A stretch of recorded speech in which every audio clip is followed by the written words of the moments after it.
Study IQ IAS, आपका selection हमारा mission.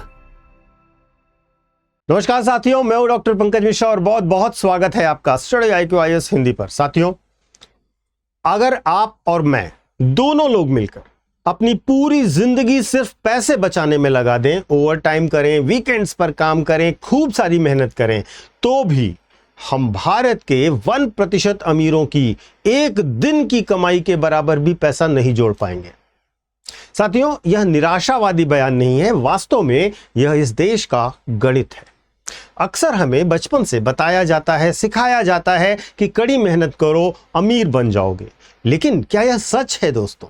Bharat जैसे देश में जहां आज भी करोड़ों लोग 2 वक्त की रोटी के लिए दिन रात संघर्ष करते हैं, वहां मुट्ठी भर लोगों के पास देश की आधे से ज्यादा दौलत कैसे पहुंच गई? क्या वे हमसे लाख गुना ज्यादा मेहनत कर रहे हैं, या फिर वे दिन में 24 घंटे नहीं 24,000 घंटे मेहनत कर रहे हैं? दोस्तों, जवाब है इसका नहीं, ऐसा नहीं है। कहानी कड़ी मेहनत की है ही नहीं दोस्तों, यह कहानी है उस सिस्टम की जो सिर्फ कुछ लोगों के लिए डिजाइन किया गया है। आज बिना किसी लाग लपेट के, बिना किसी हम भेदभाव के, सिर्फ सीधे और कड़े डेटा के आधार पर समझने का प्रयास करेंगे कि भारत का आर्थिक पहिया आखिर किसके इशारे पर घूम रहा है। साथियों, चलिए सीधे हालिया आंकड़ों से शुरुआत करते हैं। बिल्कुल हाल फिलहाल के आंकड़ों की बात करते हैं। रिपोर्ट आई है यूबीएस ग्लोबल वेल्थ रिपोर्ट 2026। इसमें चौंकाने वाले आंकड़े आए हैं और आंकड़े यह हैं कि भारत की आर्थिक रफ्तार को एक नया चेहरा आ गया है सामने। भारत में हर दिन, यह रिपोर्ट क्या कह रही है, भारत में हर दिन 85 नए करोड़पति बन रहे हैं। साथियों, 85 नए करोड़पति डेली। सुनने में यह बहुत शानदार लगता है ना दोस्तों? ऐसा लगता है कि देश में समृद्धि की बाढ़ आ गई है। लेकिन रुकिए, इस हेडलाइंस के पीछे छिपे हुए नंबर्स पर चलते हैं। बारीक अक्षरों को पढ़ना चाहिए हमें। तो इसी रिपोर्ट में सामने आया है कि भारत में वेल्थ गिनी कोफिशिएंट 0.74 है। और गिनी कोफिशिएंट के बारे में अगर मैं आपसे बताऊं तो अर्थशास्त्र की भाषा में गिनी कोफिशिएंट 1 के जितना पास होगा, असमानता उतनी ज्यादा होगी। यानी कि भारत में औसत संपत्ति बेहिसाब बढ़ रही है, लेकिन मीडियन वेल्थ यानी कि जो आम आदमी की संपत्ति है वह लगातार पिछड़ रही है दोस्तों। अब सोचिएगा दोस्तों, एक और खास बात, जो ऑक्सफैम इंडिया है उसकी रिपोर्ट आती है, उसने इस कड़वे सच पर मुहर लगाई। इसकी रिपोर्ट में कहा गया कि भारत के केवल 1% टॉप अरबपतियों के पास देश की 40% से ज्यादा संपत्ति है। यानी कि एक तरफ है 50% आबादी और उसके पास यानी कि लगभग 70 करोड़ भारतीय, और उनके हिस्से में देश की पूंजी का आता है सिर्फ 3%। 70 करोड़ लोग केवल 3% वेल्थ कंट्री की रखते हैं और 1% लोग 40% संपत्ति रखते हैं। ये डेटा है ऑक्सफैम इंडिया का। साथियों, अब आप सोचिए, आपदा में अवसर कैसे तलाशा जाता है, जरा इसका एग्जाम्पल देता हूं। इसका सबसे बेहतरीन उदाहरण है महामारी के दौरान, जब आपने देखा, जब कोविड आया था, जब आम मध्यम वर्ग के लोग अपनी नौकरियां खो रहे थे, छोटे व्यापारी अपनी दुकानें बंद कर रहे थे, ठीक उसी दौर में भारतीय अरबपतियों की संपत्ति में 1.25 गुने से ज्यादा का उछाल आता है। सवाल यह नहीं है कि अमीर अमीर क्यों हो रहे हैं, सवाल यह है कि जब पूरा देश संकट में था, उस समय यह सिस्टम सिर्फ और सिर्फ उनके लिए तिजोरियां भर रहा था। तो साथियों, कारण क्या है? कैसे ये अमीर और अमीर होते जा रहे हैं और क्यों हम अमीर नहीं हो सकते? रीजन नंबर 1, पहला कारण समझिएगा। पहला कारण है जिसको हम कहते हैं स्नोबॉल इफेक्ट। साथियों, पैसे को पैसा खींचता है, यह कहावत आप सब ने सुनी होगी, चुंबक की तरह खींचता है। इसे हम अर्थशास्त्र में कहते हैं स्नोबॉल इफेक्ट। देखिए, मान लीजिए, कल्पना कीजिए कि 2 लोग हैं। एक कॉर्पोरेट प्रमोटर है जिसके पास 100 करोड़ रुपए की पूंजी है, दूसरा एक सॉफ्टवेयर इंजीनियर है जिसके पास 1 लाख रुपए की बचत है। तो साथियों, अगर दोनों को ही बाजार से 10% का रिटर्न मिल रहा है, तो इंजीनियर को मिलेगा 10,000 रुपया और प्रमोटर को बिना एक भी उंगली हिलाए मिलेगा 10 करोड़ रुपया। तो ये संपत्ति से संपत्ति आती है, ये असेट ट्रैप है। दूसरा, इंजीनियर साहब को देखेंगे तो वो सुबह 9 बजे पंच इन करेंगे और शाम तक काम करेंगे, जबकि प्रमोटर साहब रात को सोते समय भी संपत्ति उनके लिए काम करती रहेगी। इसी को हम कहते हैं दोस्तों असेट ड्राइवन वेल्थ, या फिर आप कह सकते हो लेबर ड्राइवन वेल्थ बनाम असेट ड्राइवन वेल्थ। तो अब आप समझ पा रहे होंगे कि यहां पर जो सॉफ्टवेयर इंजीनियर है जो 9 से 5 कड़ी मेहनत कर रहा है, 1 लाख रुपया बचा भी लेगा तो उसकी फायदा कितना होगा? 10,000 का। लेकिन जो प्रमोटर है वो सोते हुए भी 100 करोड़ से 10 करोड़ रुपए उसी रिटर्न पर कमा लेता है। दूसरी खास बात समझिएगा, इसके अलावा जो अमीर है, अमीर होना एक तरीके का विशेषाधिकार होता है दोस्तों। जोखिम लेने की क्षमता मिल जाती है उस अमीर को, वो रिस्क ले सकता है। एक आम आदमी अपनी पूरी जिंदगी की कमाई को एफडी में या पीपीएफ में सुरक्षित रखता है, जहां महंगाई दर के कारण जो उसको ब्याज मिलता है वो भी खा जाता है, खत्म हो जाता है। लेकिन अमीर वर्ग अपनी पूंजी को रियल एस्टेट में लगाता है, ग्लोबल स्टॉक्स में लगाता है, स्टार्टअप्स में लगाता है और गोल्ड में लगाता है, और इस तरह से बांटता है अपनी संपत्तियों को कि अगर एक सेक्टर डूब भी जाए तो दूसरा उनको मतलब भर का रिटर्न दे दे। अब साथियों, आम आदमी सिर्फ अपनी सैलरी के भरोसे जी रहा है और अमीर अपनी संपत्तियों के भरोसे जी रहे हैं। तो रिस्क कैपेसिटी दूसरा बड़ा कारण है। अब आते हैं इसके सबसे विवादास्पद और तीसरे सबसे बड़े पहलू पर दोस्तों। सबसे गहरा पहलू भी यही है और यह है हमारा टैक्स स्ट्रक्चर, हमारे कर का विरोधाभास। इसको थोड़ा ध्यान से समझिएगा। देखिए, भारत में जो आप हैं, आप अपनी बुद्धि और पसीने से हर महीने सैलरी कमाते हैं तो सरकार आपसे लेती है इनकम टैक्स, जो सरचार्ज वगैरह मिला करके 30% से 39% तक जा सकता है। अब दूसरी तरफ देखिएगा दोस्तों, यदि आप कोई काम ना करके सिर्फ शेयर मार्केट में पैसा लगाकर उसे छोड़ दें और आपको करोड़ों का मुनाफा हो जाए तो आप उस पर long term capital gains tax देंगे। कितना देंगे? 12.5%। अब आप सोचिए, आप मेहनत करके जो कमा रहे थे उस पर अराउंड 30% तक जा रहा है, जिस पर आपने केवल पैसा लगाया और पैसा कमा रहे हैं उस पर मैक्सिमम 12.5% टैक्स दे रहे हैं। तो व्यवस्था का क्रूर विरोधाभास देखिए दोस्तों, इस देश में पसीना बहाकर कमाने वाले पर टैक्स ज्यादा है और पैसे से पैसा बनाने वाले पर टैक्स कम है। अब दूसरी बात समझिएगा, बात यहां पर अगर खत्म हो जाती तो भी ठीक था, बात यहां पर खत्म नहीं होती है दोस्तों।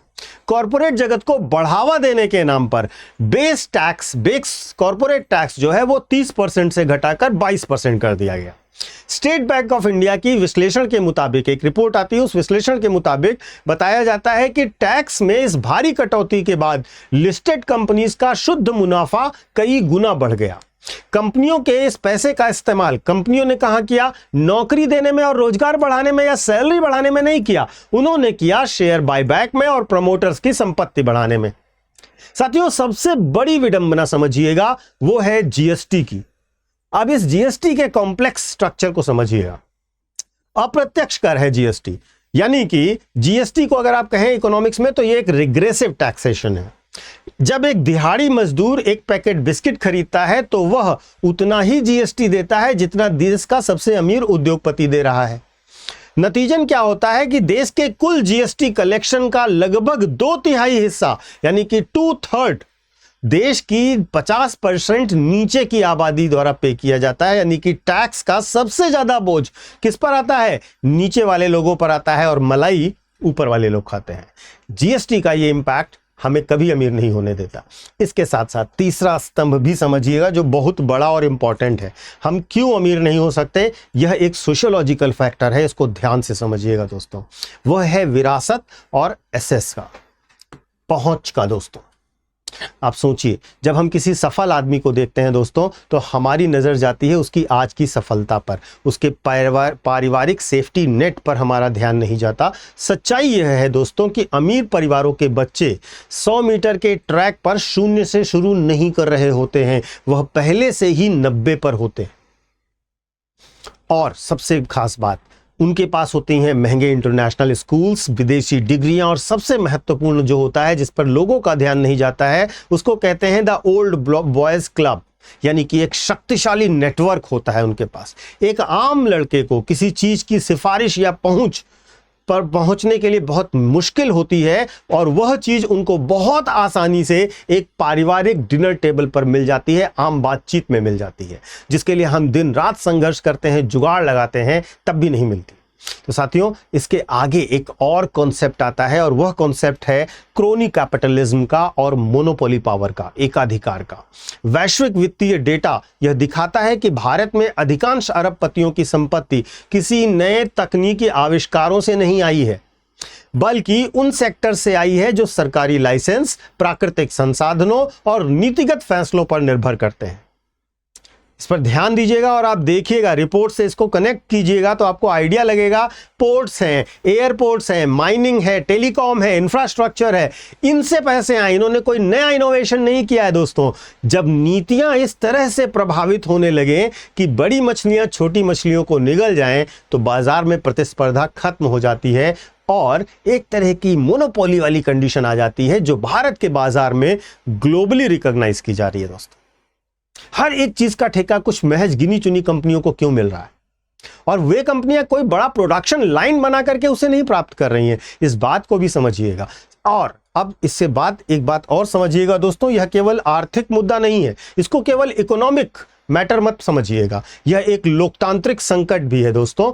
जब अकूत दौलत कुछ गुने चुने हाथों में केंद्रित हो जाती है, तो यह मामला केवल बैंक बैलेंस का नहीं रह जाता दोस्तों, यह पॉलिटिकल इन्फ्लुएंस यानी कि राजनीतिक प्रभाव में बदल जाता है। चुनावी फंडिंग हो, मीडिया मैनेजमेंट हो, बड़े मीडिया घरानों पर मालिकाना हक हो, या थिंक टैंक्स को स्पॉन्सर करना हो, ये सब कुछ पूंजी अंततः क्या करती है दोस्तों, नीतियों को अपने पक्ष में मोड़ने का औजार बन जाती है। नीतियां ही फिर ऐसी बनने लगती हैं कि जो पहले से स्थापित उद्योग हैं उनको सुरक्षा चक्र प्रदान हो जाए, जिससे नए और छोटे उद्योगपतियों को आगे बढ़ने के रास्ते पूरी तरह से बंद हो जाए। नतीजा अमीर और अमीर होता जाता है, क्योंकि नियम बनाने वाली कलम भी परोक्ष रूप से उनके नियंत्रण में चली जाती है।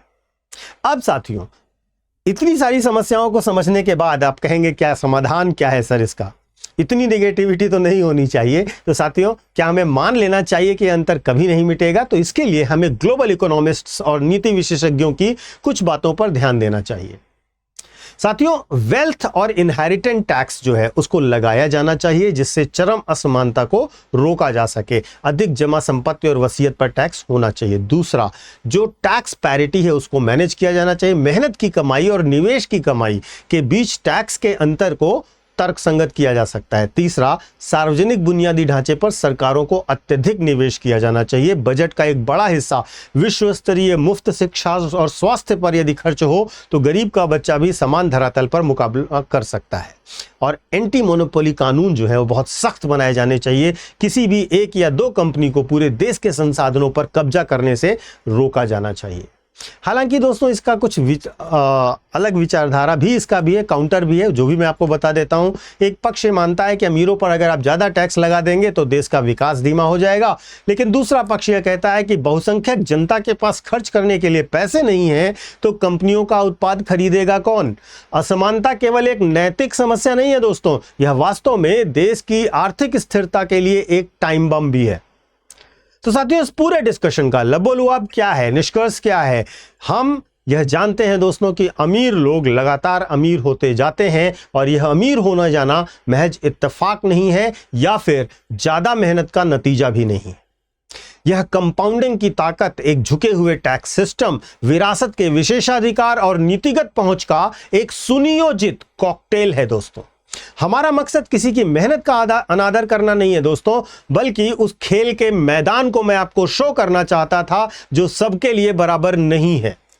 जब तक खेल के नियम सबके लिए एक समान नहीं होंगे दोस्तों, तब तक यह गैप, यह अंतराल लगातार इसी तरह से बढ़ता रहेगा। आप अपनी राय अवश्य शेयर कीजिएगा दोस्तों, क्योंकि यह मामला हमारे से, आपसे और पूरे मिडिल क्लास से जुड़ा हुआ है, जो जी तोड़ मेहनत करता है लेकिन कभी भी आगे बढ़कर वहां तक पहुंच नहीं पाता है। क्या आपको लगता है दोस्तों कि हमारी आर्थिक नीतियां सैलरीड क्लास के साथ न्याय कर रही हैं? कमेंट अवश्य कीजिएगा, आपके कमेंट्स का इंतजार रहेगा। और इसके साथ साथ जो बच्चे यूपीएससी की तैयारी करना चाहते हैं वे हमारे साथ जुड़ सकते हैं। अगर उनका लक्ष्य 2027, 2028 या 2029 है, हमारे नए बैचेस शुरू हो रहे हैं और 21 जुलाई तक अगर आप एडमिशन लेते हैं दोस्तों तो आपको बहुत ही कम फीस पर पूरा कोर्स मिल जाएगा। और यह कम फीस कब मिलेगी? जब आप हमारे कोर्स के लिए यह कोड इस्तेमाल करेंगे। कोर्स को खरीदने से पहले PK लाइव कोड का इस्तेमाल कीजिएगा। कोर्स की डिटेल्स आप डिस्क्रिप्शन बॉक्स में दिए गए लिंक पर जाकर हमारे ऐप और वेबसाइट पर जाकर देख सकते हैं। साथ ही साथ वहां पर डेमो क्लासेस भी मिलेंगी, उन्हें भी ज़रूर देखिएगा। अगर आपको कोई दिक्कत होती है, आप कुछ भी मुझसे कनेक्ट करना चाहते हैं, कोई प्रश्न पूछना चाहते हैं, तो यूपीएससी मेंटोर पंकज सर के नाम से आप मुझे इंस्टा और टेलीग्राम पर कनेक्ट कर सकते हैं। और साथ ही साथ कोर्स खरीदने में भी कोई दिक्कत आ रही है तो आप मुझे यहाँ पर मैसेज कर सकते हैं। मेरे वीडियोस के लिंक और अपडेट भी आपको यहाँ पर मिल जाया करेंगे। Thank you so much. जय हिंद। स्टडी IQ IAS, आपका सिलेक्शन हमारा मिशन।